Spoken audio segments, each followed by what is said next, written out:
I know this sounds crazy, but my ghost father once said to me that duller shouldst thou be than the fat weed that roots itself in ease on Leth Wharf. Like I know what that means. Thanks, ghost dad. You really guided me in life.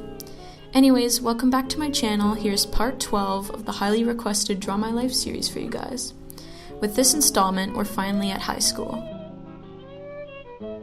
I had a lot of ups and downs, and I'm not really sure how I'd rate the overall experience.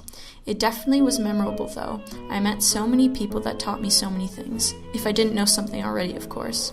Those slow to catch on people though bothered me so much. Like that guy in all my humanities classes in senior year. Polonius, I think his name was. Very annoying. Anyways, there were obviously some good people too. Let's get into that. The first shout out is going to my girl Ophelia, one of my high school girlfriends. She was the one that got away.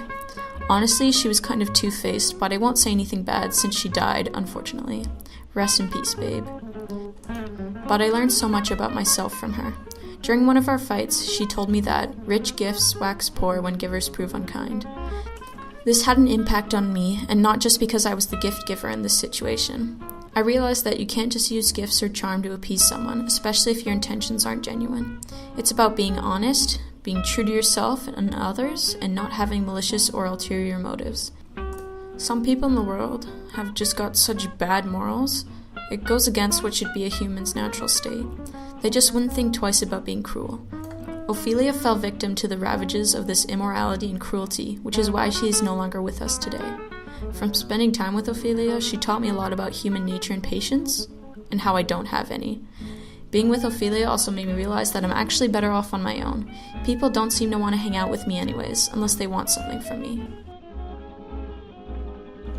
In junior year, I met someone inspiring in detention. This man was Dale Harding. He was a senior, and we bonded over our hate for Miss Ratched, the guidance counselor that ran detention. We talked about mental illness, and we shared a cynical view of people and the world. One fine detention, he said to me, "Never before did I realize that mental illness could have the aspect of power. Think about it. Perhaps the more insane a man is, the more powerful he could become." People tell me I'm crazy, and maybe sometimes I am, but Harding was onto something.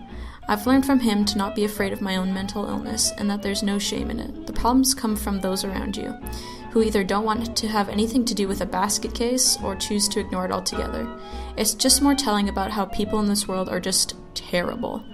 But from talking to Harding, I've grown way more confident in myself by being able to talk about my issues with somebody, and that I don't have to feel bad about it. Basically, throughout my high school career, I've learned that you can't really trust anyone. Everyone has their own advice that they want to give and what they think is best for you. Through my experiences with so-called friends and parents and other authority figures, I've discovered that it is best to look out for yourself and never let anyone get the better of you. The world is filled with an inherent immorality that is going to bring you down. People are naturally so shady and corrupt. Who knows if there's any hope for our world? In the words of my ex-girlfriend Antigone, who knows if this world's crimes are virtues there, as in another realm. She meant that how are we supposed to know what's really wrong or what is right in our society, and if there's anything we can do at all really to help it. What I'll leave you with, that also keeps me going, is this.